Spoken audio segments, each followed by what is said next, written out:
এক অভিশপ্ত জাতির ইতিহাস। কওমে লুতের ঘটনা। যে কারণে নবী লুত আলাইহিসসালামের কওমকে জমিনসহ উপরে ফেলা হয় এবং তার স্ত্রীকে পাথরে পরিণত করা হয়। জানতে হলে সম্পূর্ণ ঘটনাটি দেখুন। হজরত ইব্রাহিম আলাইহিসসালাম যখন বাবিল শহর ছেড়ে হিজরত করলেন, তখন তার সঙ্গে ছিলেন তার স্ত্রী সারা রাদিয়াল্লাহু তাআলা আনহা এবং তার ভাইপো হারানের পুত্র হজরত লুত আলাইহিসসালাম। তারা সবাই আল্লাহর সন্তুষ্টির জন্য নতুন এক যাত্রায় বেরিয়েছিলেন, অজানা গন্তব্যের দিকে। যাত্রার এক পর্যায়ে আল্লাহ তাআলা হজরত লুত আলাইহিসসালামকে নবী হিসাবে মনোনীত করলেন। হজরত জিব্রাইল আলাইহিসসালামের মাধ্যমে তিনি তাকে নির্দেশ দিলেন, হে আমার বান্দা লুত, তুমি যাও এক বিশেষ জাতির দিকে, সেখানে আমার বান্দারা চরম গুনাহে লিপ্ত, সেখানে যাও, তাদেরকে হেদায়েতের পথে ফিরিয়ে আনো। এরপর হজরত লুত আলাইহিসসালাম আল্লাহর নির্দেশে সেই বিশেষ জাতি সাদ্দুম ও ওমরা শহরের দিকে রওনা দিলেন। অন্যদিকে হজরত ইব্রাহিম আলাইহিসসালাম তখন শ্যাম অঞ্চলে আল্লাহর একত্ববাদের দাওয়াত দিতে ব্যস্ত ছিলেন। হজরত লুত আলাইহিসসালাম যখন শহরে প্রবেশ করলেন, তখন তিনি দেখতে পেলেন মানুষদের অবস্থা ভয়ঙ্কর। শুধু ধন সম্পদের লোভই নয়, এই জাতির হৃদয়ে দয়া বলে কিছু নেই। নিরীহ পথিকেরা শহরে এলে তাদের লুট করা হতো, এমনকি তাদের প্রাণও কেড়ে নেওয়া হতো। কিন্তু সবচেয়ে ভয়ঙ্কর ছিল তাদের বিকৃত কাজ। সমাজের উচ্চবিত্ত থেকে শুরু করে সাধারণ নাগরিক পর্যন্ত সবাই এক জঘন্য পাপাচারে লিপ্ত ছিল। আল্লাহ নিজেই বলেন, নিশ্চয়ই তোমরা এমন অশ্লীল কাজ করছো যা তোমাদের আগে সৃষ্টিকুলের কেউ করেনি। তাদের মধ্যে কেউ যদি সাহায্য করতে চাইতো, গরিবদের হাতে একটুখানি রুটি তুলে দিত, তবে তাকেই শাস্তি পেতে হতো। তাদের সমাজে কেবল একটাই নিয়ম ছিল, যা আমার তা আমার, যা তোমার তা তোমার। হজরত লুত আলাইহিসসালাম দেখে স্তব্ধ হয়ে গেলেন। এই জাতি কি আদৌ আল্লাহর বার্তা শুনবে? তাদের কাছে কি এখনো বিন্দুমাত্র শুভবোধ অবশিষ্ট আছে? তিনি ধৈর্য ধরলেন, রাতের পর রাত প্রার্থনা করলেন, দিনের পর দিন মানুষের কাছে গেলেন, তাদের ভালোবাসলেন, বোঝানোর চেষ্টা করলেন। তেমনি একদিন শহরের কেন্দ্রস্থলে দাঁড়িয়ে দৃঢ় কণ্ঠে বললেন, হে আমার সম্প্রদায়, তোমরা কি করছো? এত পাপাচার, এত অবিচার, তোমরা এমন এক জঘন্য পথে হাঁটছ যা মানবজাতির ইতিহাসে আগে কেউ করেনি। আল্লাহর পথে ফিরে এসো, সতর্ক হও, অন্যথায় আল্লাহর শাস্তি অবধারিত। কিন্তু এই শক্তিশালী জাতি কি তা শুনল? বরং তারা বিদ্রূপ করে বলল, এই লোকটা এসেছে আমাদের সংস্কৃতি বদলাতে, মৌলবাদ প্রচার করতে। লুত, তুমি যদি এসব বন্ধ না করো, আমরা তোমাকে আমাদের দেশ থেকে বের করে দেব। তারা শুধু লুত আলাইহিসসালামকে উপহাস করেই থামল না, বরং চ্যালেঞ্জ ছুড়ে দিয়ে বলল, তুমি তো বলো আল্লাহর শাস্তি আসবে, কোথায় নিয়ে এসো দেখি, তুমি আমাদের কি করতে পারো? এটা এক দুজনের কথা ছিল না। গোটা জাতির প্রতিটি স্তরের মানুষ, শাসক থেকে সাধারণ নাগরিক, ধনী থেকে গরিব, সবাই একই দৃষ্টিভঙ্গি পোষণ করত। হজরত লুত আলাইহিসসালাম ব্যথিত হৃদয়ে বললেন, হে আমার সম্প্রদায়, আমি আল্লাহর নবী হিসেবে তোমাদের সতর্ক করতে এসেছি। তোমরা এমন এক পাপে লিপ্ত হয়েছ যা মানবজাতির ইতিহাসে আগে কেউ করেনি। আমি আশঙ্কা করছি তোমাদের ওপর এমন এক শাস্তি নেমে আসবে যা আগে কখনো কোনো জাতি দেখেনি। আমি তোমাদের ডাকি, আল্লাহর বিধানের দিকে ফিরে এসো। আমার কোনো স্বার্থ নেই, আমি তোমাদের কাছ থেকে কিছুই চাই না, শুধু চাই তোমরা সত্যের পথে আসো। কিন্তু জাতির হৃদয় এতটাই কঠিন হয়ে গিয়েছিল যে তারা নবী লুত আলাইহিসসালামকে নিয়ে হাসাহাসি শুরু করল। কেউ কেউ কটাক্ষ করে বলল, ওহে লুত, তুমি তো অনেক সাধু মানুষ, তাহলে কেন এই পাপের নগরীতে এসেছো? তুমি আমাদের সমাজের জন্য উপযুক্ত নও।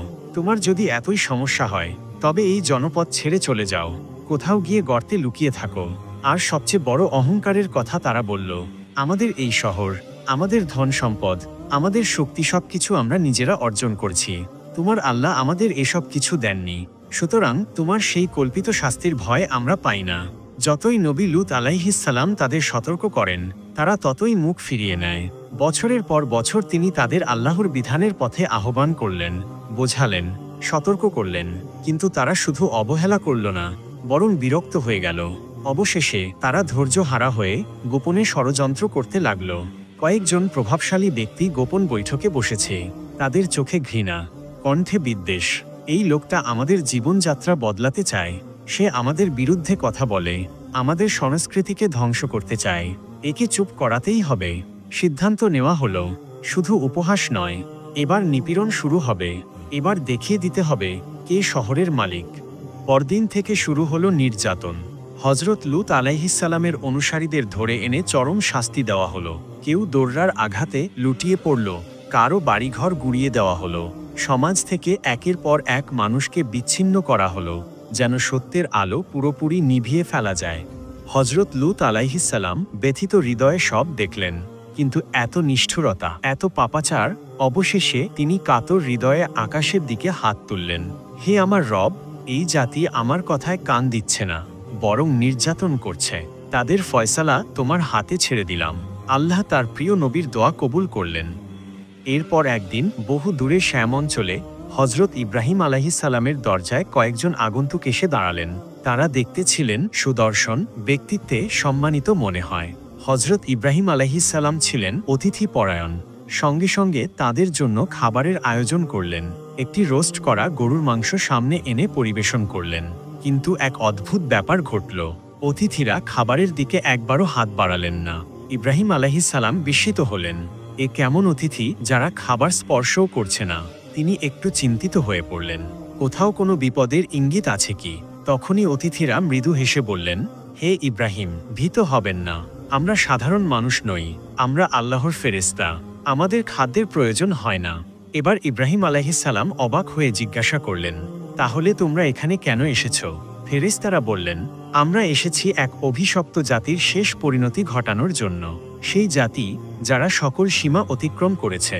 যেখানে আপনার ভাতিজা লূত আলাইহিসসালাম বাস করেন, সেই শহরটি ধ্বংস করা হবে। এই কথা শুনে ইব্রাহিম আলাইহিসসালাম বিচলিত হয়ে পড়লেন।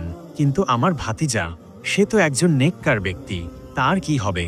ফেরেশতারা আশ্বস্ত করলেন, চিন্তা করবেন না, লূত আলাইহিসসালাম এবং যারা বিশ্বাসী তারা অবশ্যই নিরাপদে থাকবে। গজব আসবে কেবল সেই অবাধ্য পাপাচারী জাতির ওপর। এই বলে ফেরেশতারা বিদায় নিলেন। রওনা হলেন এক ভয়ঙ্কর অভিযানের দিকে, যেখানে একটি জাতির পাপের মুকুট চিরতরে ধূলিসাৎ হতে চলেছে। এরপর তারা সাদ্দুম নগরীর দিকে যেতে লাগল। সাদ্দাম নগরীতে যাওয়ার সময় তারা এক নদীর পাশ দিয়ে অতিবাহিত হচ্ছিল। সেই নদীর ধারে তারা একটি যুবতী মেয়েকে দেখতে পেল। সেই মেয়েটি ছিল নবী লূত আলাইহিসসালামের কন্যা, যিনি ছিলেন সতী, পবিত্র ও ঈমানদার। প্রতিদিনের মতো নদীর ধারে এলেন। তার হাতে একটি মাটির কলসি। তিনি পানির কলসি ভরছিলেন। তখনই তার চোখ আটকে গেল। সামনের রাস্তার পাশে দাঁড়িয়ে আছে তিনজন অপরিচিত যুবক। তাদের পোশাক পরিষ্কার, চেহারায় অপার্থিব সৌন্দর্য, চোখে এক রহস্যময় দীপ্তি, যেন তারা এই পৃথিবীর কেউ নন। মেয়েটি বিস্মিত হয়ে কিছুক্ষণ তাদের দিকে তাকিয়ে থাকলেন। এই শহরে তিনি কখনো এমন ব্যক্তিত্বের কাউকে দেখেননি। শেষ পর্যন্ত কৌতূহলী কণ্ঠে জিজ্ঞেস করলেন, আপনারা কারা? আমি তো আপনাদের আগে কখনো দেখিনি। তিন যুবকের একজন মৃদু হাসলেন। তারা বলতে লাগল, আমরা সফরকারী, দীর্ঘ পথ পেরিয়ে ক্লান্ত হয়ে পড়েছি, তাই এই শহরে একটু বিশ্রামের জন্য এসেছি। আমাদের একটু আশ্রয়ের প্রয়োজন। এই কথা শুনে লূত আলাইহিসসালামের কন্যার বুক কেঁপে উঠল। তারা জানে না কি ভয়ানক জায়গায় পা রেখেছে। সাদ্দুম নগরীর পুরুষেরা ছিল বিকৃত মানসিকতার। তারা নারীদের প্রতি সমস্ত আগ্রহ হারিয়ে ফেলেছিল, বরং এক গর্হিত, লজ্জাহীন পথে নিজেদের চরিতার্থ করত। এই তিন সুদর্শন যুবক যদি শহরে প্রবেশ করে, তবে দুরাচারীরা নিশ্চয়ই তাদের ওপর ঝাঁপিয়ে পড়বে। এই মানুষগুলোকে কিছুতেই এখানে ফেলে রাখা যাবে না, তাদের রক্ষা করতে হবে। হজরত লূত আলাইহিসসালামের কন্যা দ্রুত সিদ্ধান্ত নিলেন, এদের বাবার কাছে নিয়ে যেতে হবে। কেননা নবী লূত আলাইহিসসালামই ছিলেন এই শহরের একমাত্র ন্যায়পরায়ণ ব্যক্তি। তিনি দ্রুত ঘাট থেকে উঠে দাঁড়ালেন, চোখে আতঙ্কের ছাপ। আপনারা আমার পিতার ঘরে চলুন, তিনি একজন অতিথি পরায়ণ মানুষ, আপনাদের নিরাপদ আশ্রয় দিতে পারবেন। তিন যুবক কিছুক্ষণ চুপ করে রইলেন, তারপর একে অপরের দিকে তাকিয়ে মৃদু হাসলেন। তারপর তারা মেয়েটির সঙ্গে চলতে শুরু করলেন। অন্যদিকে হজরত লূত আলাইহিসসালাম ঘরের দরজায় দাঁড়িয়েছিলেন, ভ্রু কুঁচকে গেছে উদ্বেগে। কেননা এখনই একটি ভয়ঙ্কর খবর তিনি শুনেছেন, শহরে তিনজন অপরিচিত মুসাফির প্রবেশ করেছে। তারা নাকি অবিশ্বাস্য রূপবান। নবী লূত আলাইহিসসালাম মনে মনে ভাবলেন, হায় আল্লাহ, যদি এই পাপাচারী জাতি জানতে পারে তাহলে তো মহাবিপদ হয়ে যাবে। লূত আলাইহিসসালাম দেরি করলেন না, তড়িঘড়ি করে মুসাফিরদের খুঁজতে বের হলেন। শহরের সরু পথ ধরে দ্রুত হাঁটতে লাগলেন তিনি। চারপাশে তাকিয়ে দেখলেন কোথাও কোনো সন্দেহজনক সারা শব্দ নেই। অবশেষে তিনি দেখতে পেলেন তিনজন মুসাফির তার কন্যার সঙ্গে ধীর গতিতে এগিয়ে আসছেন। তাদের চেহারা এতটাই অপার্থিব, এতটাই মনোমুগ্ধকর যে এক মুহূর্তের জন্য লূত আলাইহিসসালাম বিস্মিত হয়ে তাকিয়ে রইলেন। তার কণ্ঠ উদ্বেগে কাঁপছিল। তিনি বললেন, আপনারা আমার অতিথি, দয়া করে আমার সঙ্গে আসুন। এই শহরের মানুষদের সম্পর্কে আপনারা জানেন না, তারা অত্যন্ত নিকৃষ্ট, সাবধান থাকবেন। তিনজন অতিথি কিছুই বললেন না, নিঃশব্দে লূত আলাইহিসসালামের পেছনে পেছনে হাঁটতে লাগলেন। পথে আরেকবার লূত আলাইহিসসালাম বললেন, তোমরা যেন এই শহরের লোকদের সম্পর্কে সঠিক ধারণা পাও। তারা এমন এক অপরাধে লিপ্ত যা মানবজাতির ইতিহাসে কেউ করেনি। কিন্তু মুসাফিররা তখনও নীরব, যেন তারা সবকিছু জানেন, বোঝেন, কিন্তু প্রকাশ করছেন না। নবী লূত আলাইহিসসালামের হৃদয় দুর্ভাবনায় ভারী হয়ে উঠল। হায় আল্লাহ, আমি কিভাবে তাদের রক্ষা করব? অবশেষে লূত আলাইহিসসালামের ঘরের দরজা খুলে গেল। মুসাফিরদের ঘরে ঢুকিয়ে তিনি স্বস্তির নিঃশ্বাস ফেললেন। কিন্তু এই স্বস্তি অল্পক্ষণের জন্যই ছিল। বাড়ির এক কোণে দাঁড়িয়েছিলেন তার স্ত্রী। তিনি কিছু বললেন না, কিন্তু তার চোখে ছিল অন্য কিছু। হযরত লূত আলাইহিসসালাম তার পরিবারের সবাইকে কঠোরভাবে সতর্ক করলেন, এই অতিথিদের কথা কেউ যেন বাইরের লোকদের না জানায়। কিন্তু তার স্ত্রী, তার মনোভাব বরাবরই ছিল আলাদা। তিনি লূত আলাইহিসসালামের প্রতি আনুগত্য প্রকাশ করতেন না, বরং সাদ্দুমের পাপাচারী সমাজের নীতি বিবেকহীনতাকেই সমর্থন করতেন। সে চুপি চুপি ঘর থেকে বের হয়ে গেলেন, অন্ধকার পথে এগিয়ে চললেন। শহরের শাসক ও দুর্বৃত্তদের এক গোপন আস্তানায় এসে হাজির হলেন। সেখানে বসে থাকা বিকৃত মানসিকতার লোকেরা তাকে দেখে চোখ উঁচু করল।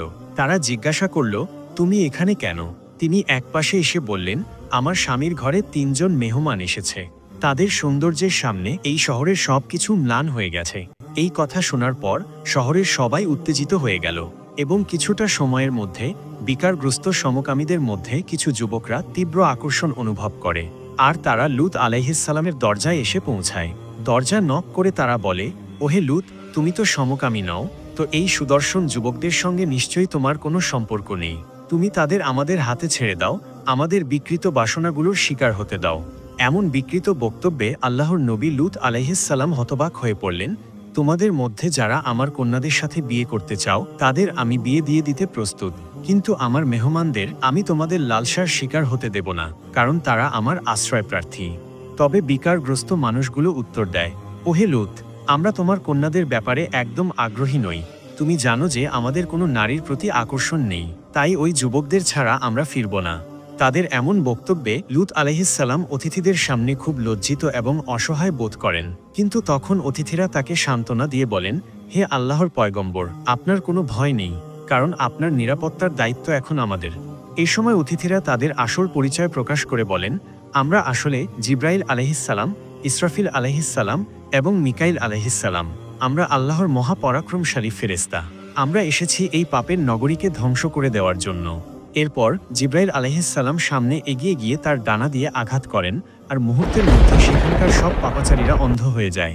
এরপর ফেরেশতারা লূত আলাইহিসসালামকে বলেন, তুমি আর তোমার অনুসারীরা এই শহর ছেড়ে চলে যাও যত তাড়াতাড়ি সম্ভব। রাত শেষ হওয়ার আগেই চলে যাও, কারণ ভোরের আলো ফোটার সঙ্গে সঙ্গে আমরা এই শহরটাকে মাটির সঙ্গে মিশিয়ে দেব। যারা তোমাকে অনুসরণ করবে তারা আল্লাহর ক্রোধ থেকে রক্ষা পাবে। কিন্তু পেছনে যাই ঘটুক না কেন, তোমার সঙ্গে যাওয়া কেউ যেন একদম পিছু ফিরে না তাকায়। যদি কেউ এই নির্দেশ অমান্য করে সে ধ্বংস হয়ে যাবে। এখানে আরেকটি ব্যাখ্যা আছে, নবী লূত আলাইহিসসালামকে তার পরিবার এবং পরিজনদের নিয়ে শহর ছেড়ে চলে যেতে বলা হয়েছিল, শুধু তার স্ত্রী ছাড়া, কারণ তার স্ত্রী সাদ্দুম ওমরাবাসীদের পক্ষে ছিল। আর যখন তারা শহর থেকে বেরিয়ে চলে আসেন, তখন তাদের পেছনে ফিরে না তাকানোর নির্দেশ দেওয়া হয়, কারণ সাদ্দুম ওমরাবাসীদের ওপর এমন ভয়ানক শাস্তি নির্ধারিত ছিল যে লূত আলাইহিসসালাম যদি পেছনে ফিরে তাকাতেন তাহলে তিনিও ক্ষতিগ্রস্ত হতেন। এরপর ভোরের আলো ফোটার আগেই আল্লাহর নবী লূত আলাইহিসসালাম তার পরিবার এবং অনুসারীদের নিয়ে পাপের নগরী থেকে বেরিয়ে পড়লেন। তার স্ত্রীও ছিল অবিশ্বাসীদের অন্তর্ভুক্ত, কিন্তু লূত নবীর বারবার অনুরোধে তিনি শেষ পর্যন্ত স্বামীর সাথে শহর ছাড়তে রাজি হলেন। আল্লাহর আদেশ পেয়ে লূত আলাইহিসসালাম রাতের আধারে তার স্ত্রী, সন্তান এবং অনুসারীদের নিয়ে শহর ছেড়ে চলে যাওয়ার জন্য বেরিয়ে পড়লেন। এদিকে সাদ্দুম এবং ওমরাবাসীরা যখন তাদের দৃষ্টিশক্তি হারিয়ে আতঙ্কিত হয়ে ঘরে ফিরে যাওয়ার চেষ্টা করছিল, তাদের একদমই কোনো ধারণা ছিল না কি ঘটতে যাচ্ছে এবং কি ভয়াবহ পরিণতি তাদের অপেক্ষা করছে। তারা বুঝতেই পারেনি যে তাদের জন্য কোনো দিকেই নিরাপত্তা নেই। যখন আল্লাহর নবী লূত আলাইহিসসালাম এবং তার সঙ্গীরা শহরের সীমানা অতিক্রম করেন, ঠিক তখনই পৃথিবীর বুকে নেমে এলো এক ভয়ঙ্কর চিৎকার, যা ছিল ফেরেশতাদের শাস্তির ঘোষণা। সেই চিৎকার এতটাই করুণ আর হৃদয় বিদারক ছিল যে শহরের প্রতিটি পাপী ব্যথায় ছটফট করতে লাগলো। গোটা নগরী কেঁপে উঠল। শুরু হলো এক ভয়াবহ ভূমিকম্প। তাদের শরীরে এক অদ্ভুত যন্ত্রণা শুরু হলো, যেন প্রতিটি শিরা উপশিরা ছিঁড়ে যাচ্ছে। ঠিক তখনই আকাশ কালো মেঘে ঢেকে গেল, আকাশের এক প্রান্ত থেকে আর এক প্রান্তে বিস্তৃত হল এক বিশাল আকৃতির ফেরেশতা হযরত জিবরাইল আলাইহিসসালাম। তার বিশাল ডানার আভা এতটাই তীব্র যে রাতের আঁধারও ফিকে হয়ে গেল। তিনি কেবল নিজের একটি ডানার আগা দিয়ে গোটা নগরীকে মাটি থেকে তুলে নিলেন। সেই রাতে সাদ্দুম নগরীর অধিবাসীরা আকাশের তারা নয়, নিজেদের বাড়িঘরকে মাটির ওপরে ঝুলতে দেখেছিল। কুকুর, বিড়াল, মানুষ, পশু পাখি সবাই উল্টো হয়ে ঝুলছিল। তারা শহর থেকে নিচে তাকিয়ে দেখল, নিচে কিছুই নেই, শুধু এক বিশাল শূন্যতা। তারা চিৎকার করছিল, কাঁদছিল, কিন্তু আজ আর কোনো ক্ষমা নেই। তারপর হযরত জিবরাইল আলাইহিসসালাম নগরীটিকে আকাশের সবচেয়ে উঁচু বিন্দুতে নিয়ে গেলেন আর এক ধাক্কায় নিচে ছুড়ে দিলেন। শহরের প্রাসাদ, রাস্তা, মসজিদ, দোকান সবকিছু ধূলিসাৎ হয়ে গেল। তারা মাটিতে পড়ার আগেই আকাশ থেকে বৃষ্টি নামল। কিন্তু এটা কোনো সাধারণ বৃষ্টি ছিল না, এটি ছিল আগুন আর গলিত পাথরের বৃষ্টি। প্রতিটি পাথর ছিল চিহ্নিত, যার নাম লেখা ছিল, তার দিকেই সেটি ধেয়ে যাচ্ছিল। কেউ পালানোর চেষ্টা করছিল, কেউ আকাশের দিকে হাত তুলে সাহায্য চাইছিল, কিন্তু আজ আর কোনো দয়া নেই। যারা পাথর বৃষ্টি থেকে বেঁচে গিয়েছিল তারা দেখতে পেল আকাশ থেকে আগুনের গোলা নেমে আসছে। পুরো নগরী এক মুহূর্তে আগুনের লেলিহান শিখায় পরিণত হল। সেই রাতে কেউ বেঁচে থাকেনি। অন্যদিকে পাহাড়ের পাথুরে পথ ধরে যখন নবী লূত আলাইহিসসালামের পরিবার ও পরিজন চলছিল, তখনই পেছন থেকে এক ভয়ঙ্কর শব্দ ভেসে এলো। পৃথিবী যেন ফেটে চৌচির হয়ে যাচ্ছে। সেই সাথে এক ভয়ঙ্কর কম্পন শুরু হলো। গোটা শহর যেন কেঁপে উঠল, যেন কোনো দৈত্য তার বিশাল হাত দিয়ে পৃথিবীকে নাড়িয়ে দিচ্ছে। দূর থেকে এক ভীতিকর চিৎকার শোনা যাচ্ছিল, আমাদেরকে বাঁচাও, আমাদেরকে বাঁচাও। কিন্তু লূত আলাইহিসসালাম জানতেন এটা তাদের কৃতকর্মেরই পরিণতি।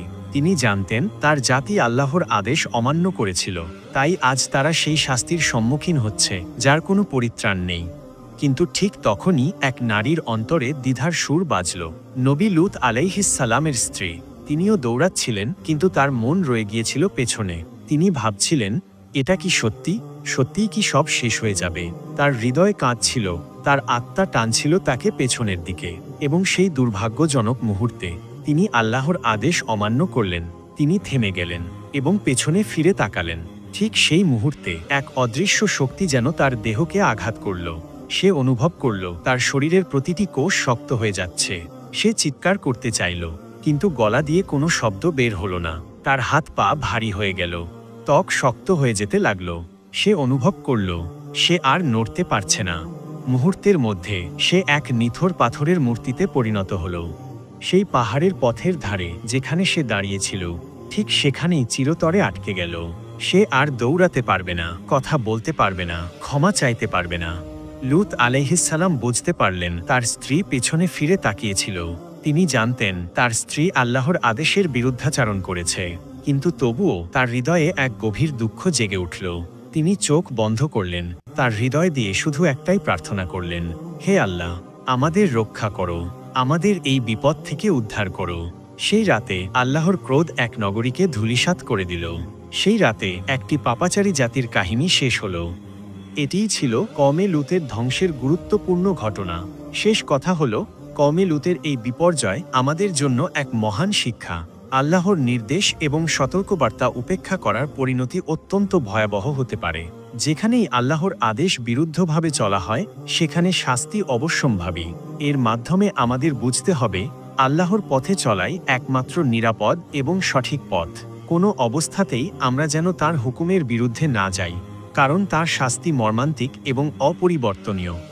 ভিডিওটি ভালো লাগলে লাইক করবেন এবং এমন আরও ভিডিও পেতে চ্যানেলটি সাবস্ক্রাইব করবেন।